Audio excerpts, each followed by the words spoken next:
Everyone, let's learn and grow class में आप सभी का स्वागत है।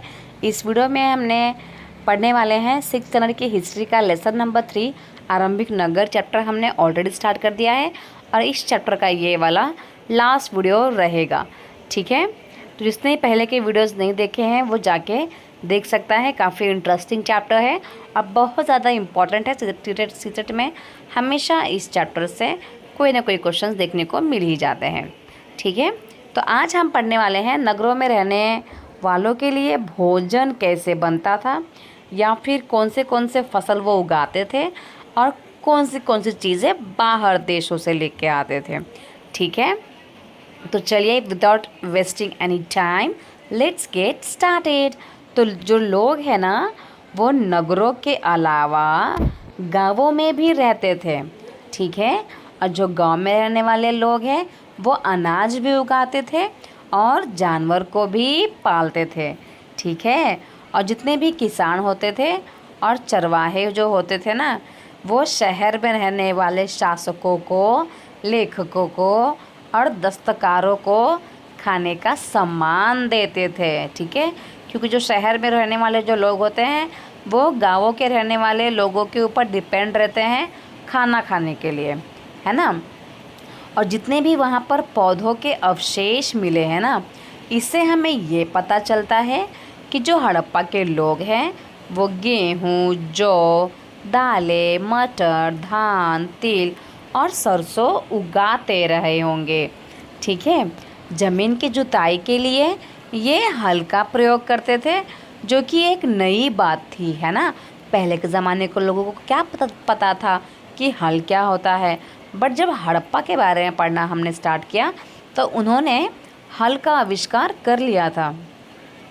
ठीक है, हड़प्पा काल के हल तो नहीं बच पाए हैं, ये सारे डैमेज हो चुके हैं, ख़राब हो चुके हैं, क्योंकि वो किसके बने होते थे, लकड़ी के बने होते थे, है ना। तो लकड़ी में तो क्या होते हैं, एक समय के बाद कीड़े वगैरह लग जाते हैं तो वो ख़राब हो जाते हैं, है ना। लेकिन हल के आकार का खिलौना भी उनको मिला है और ऐसा अज्यूम करते हैं कि यहाँ के जो बच्चे होंगे वो भी ये हल के खिलौने से ही खेला करते होंगे। ठीक है, इस क्षेत्र में बारिश बहुत कम होती थी, इसलिए सिंचाई के लिए लोगों ने क्या किया है, कुछ तरीके अपनाए होंगे, है ना।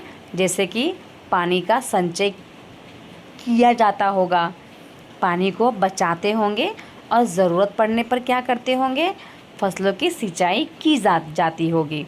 ठीक है, तो ये लोग बहुत ज़्यादा स्मार्ट हैं।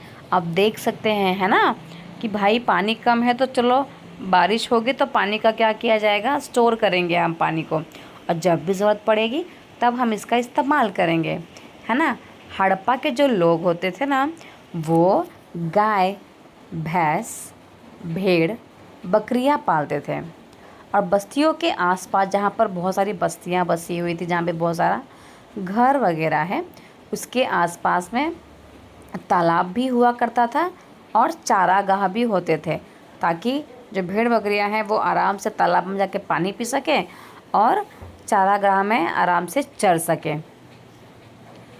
बट क्या होता था ना, सूखे के महीनों में जो भी मवेशियों के झुंड होते थे ना, उनको चारा पानी की तलाश में दूर दूर तक जाना पड़ता था, है ना। तो वो बेर जैसे फलों को इकट्ठा करते थे, मछलियाँ पकड़ते थे और हिरण जैसे जानवरों का शिकार भी करते थे, क्योंकि उनको सूखा महीने के टाइम पे खाने के लिए कुछ भी नहीं मिलता था।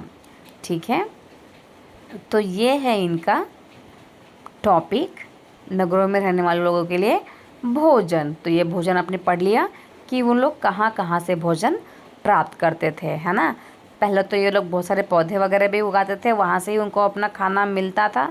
बट अगर सूखा मौसम है तो वो क्या करते थे, एनिमल्स वगैरह को ही एज अ फूड वो लोग इस्तेमाल करते थे। ठीक है, नेक्स्ट टॉपिक है और not a last topic. Okay, तो आपका टॉपिक है गुजरात में हड़प्पा कालीन नगर का सूक्ष्म निरीक्षण किया गया है। ठीक है, तो कच्छ के इलाकों में खदीर बेट के किनारे धोलावीरा नगर बसा था। ठीक है, कच्छ में है ये प्लेस। ठीक है, इसका नाम क्या है? धोलावीरा। आपने ये नाम सुना होगा। वहाँ पर क्या है ना, साफ पानी मिलता था। और वहाँ की जो ज़मीन थी, कहाँ की? धोलावीरा की ज़मीन बहुत ज़्यादा उपजाऊ भी हुआ करती थी। जहाँ पर क्या हुआ है, हड़प्पा सभ्यता के कई नगर 2 भागों में विभक्त थे।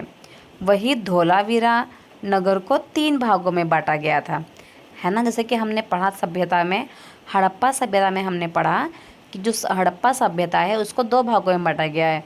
जो ऊपर वाला एरिया है उसको क्या कहते थे? दुर्ग कहते थे, है ना, नगर दुर्ग। नीचे वाले को निचला एरिया, निचला भाग कहते थे। उसी प्रकार से अगर हम धोलावीरा की बात करें तो इसको 3 भागों में बांटा गया था। ठीक है, इसके हर एक हिस्से के चारों ओर पत्थर की ऊंची ऊंची दीवारें बनाई गई थी, मतलब कि बाउंड्रीज बनाई गई थी। ठीक है, और अंदर जाने के लिए बड़े बड़े प्रवेश द्वार भी बनाए गए थे, मतलब कि गेट बनाए गए होंगे। मतलब समझ लो ये घर है तो इसके चारों ओर बाउंड्रीज बनाई गई हैं। अंदर जाने के लिए यहाँ पर गेट भी बनाए गए हैं, है ना। इस नगर में क्या था? खुला मैदान भी था जहाँ पर सार्वजनिक कार्यक्रम आयोजित किए जाते होंगे।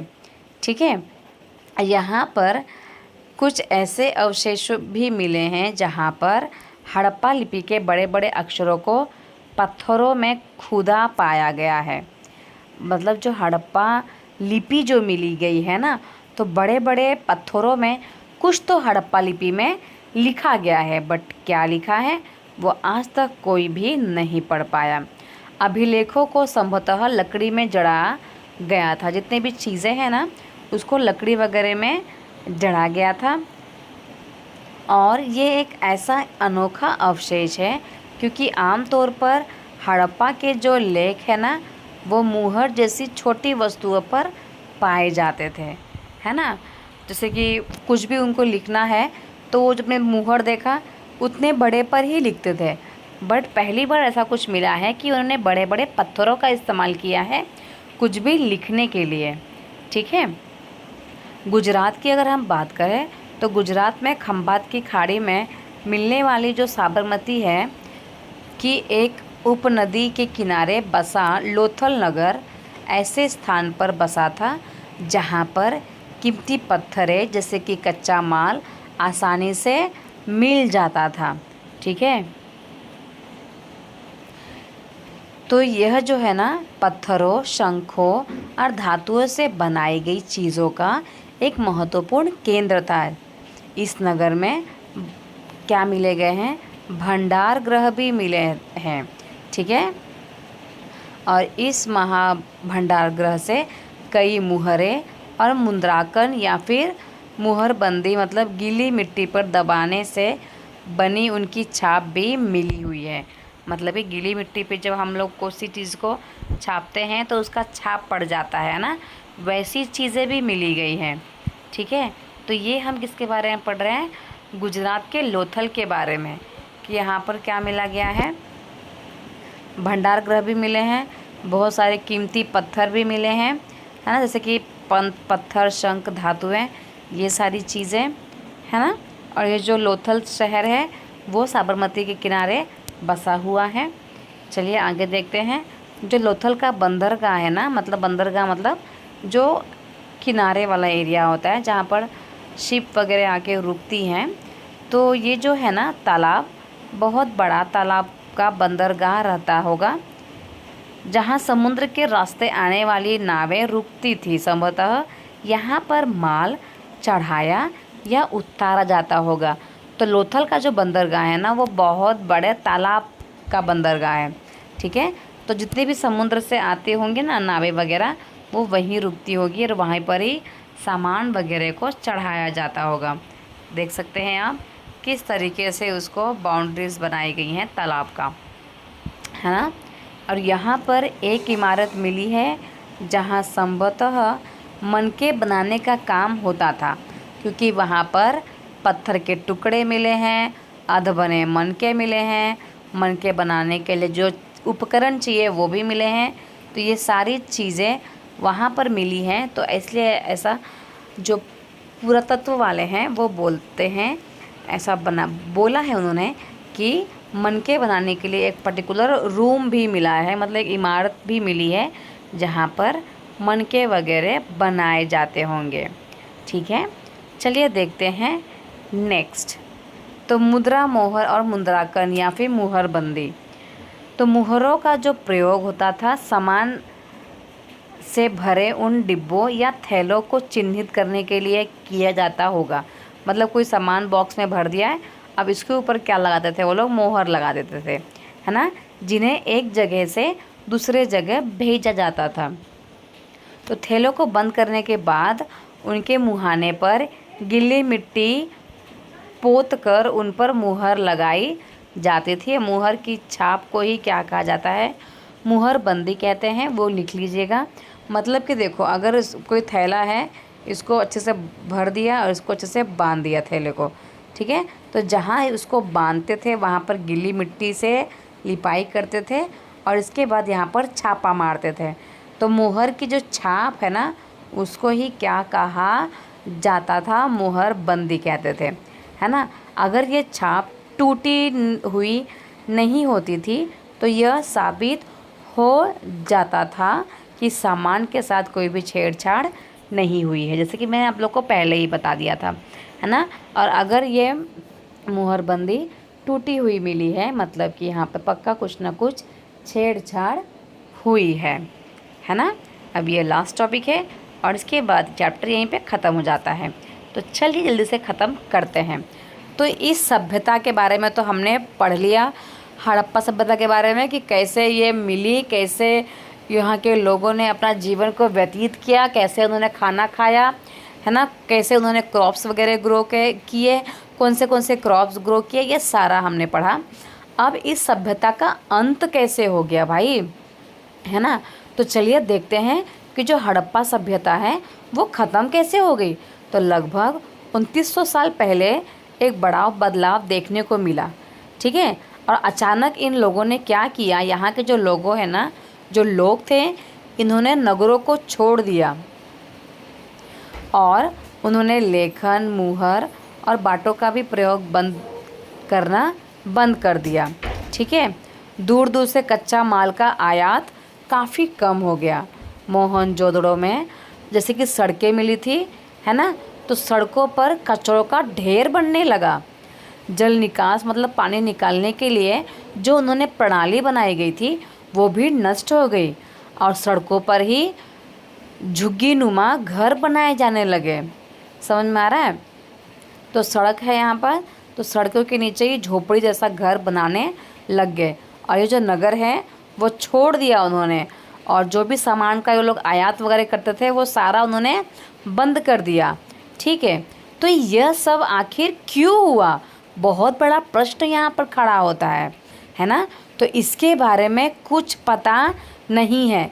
कुछ ऐसे विद्वान हैं, उनका कहना है कि हो सकता है कि यहाँ पर नदियाँ सूख गई थी, है ना, इसलिए वो दूसरी जगह पे शिफ्ट हो गए। और कुछ लोगों का ऐसा कहना है कि जंगलों का ही वहाँ पर विनाश हो गया था, इसलिए वो शिफ्ट हो गए।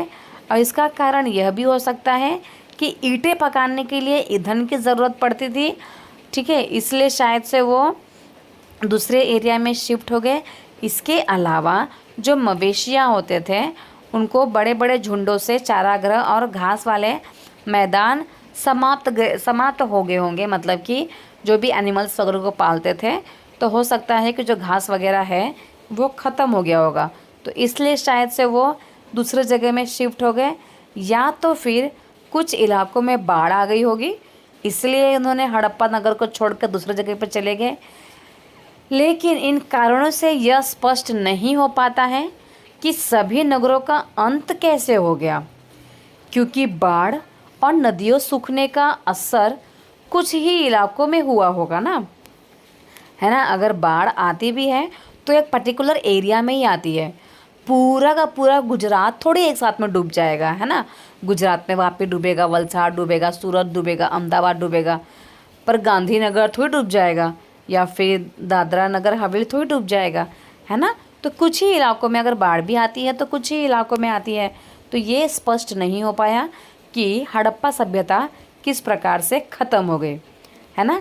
ऐसा लगता है कि शासकों का जो नियंत्रण होगा वो समाप्त हो गया होगा। जो भी हुआ, परिवर्तन का असर बिल्कुल साफ दिखाई देता है। आधुनिक पाकिस्तान के जो सिंध और पंजाब की जो बस्तियां हैं ना, वो उजड़ गई थी। कई लोग जो हैं पूर्व और दक्षिण के इलाकों में नई और छोटी बस्तियों में जाकर बस गए और लगभग 1400 साल बाद नए नगरों का विकास हुआ। इनके बारे में हम लेसन नंबर 5 और लेसन नंबर 8 में पढ़ेंगे। तो इसमें हमने पढ़ा था हड़प्पा सभ्यता के बारे में। ये चैप्टर आज हमारा ख़त्म हो गया है। बहुत ही इंटरेस्टिंग चैप्टर था। और यहाँ पे जो दिया है ना, निम्नलिखित का सुमेल करो, बहुत ज़्यादा इम्पॉर्टेंट है ना। आप मुझे कमेंट सेक्शन में ज़रूर बताइएगा कि कहाँ से ये लोग कौन सी चीज़ें लाते थे, मतलब कि तांबा कहाँ से लाते थे। जैसे कि आपने पढ़ा कि सोना जो है वो लेके आते थे कर्नाटका से, है ना। बहुमूल्य पत्थर जो है वो लाते थे वो गुजरात से, है ना। टीन जो है वो लाते थे अफ़गानिस्तान से, तांबा वगैरह राजस्थान से। तो ये है इसका सही मिलान। तो आज के लिए इतना ही, मिलते हैं नेक्स्ट क्लास में। तब तक के लिए बने रहे let's learn and grow class में। Thank you so much everyone. अगर वीडियो आपको अच्छी लग रही है प्लीज़ कमेंट सेक्शन में एक बार अप्रिशिएट ज़रूर कर दीजिएगा। और अगर वीडियो में कोई कमी है या फिर कोई प्रॉब्लम है तो आप मुझे वो भी बताइएगा ताकि मैं अपने वीडियोज़ में इम्प्रूवमेंट ला सकूँ। Thank you so much everyone.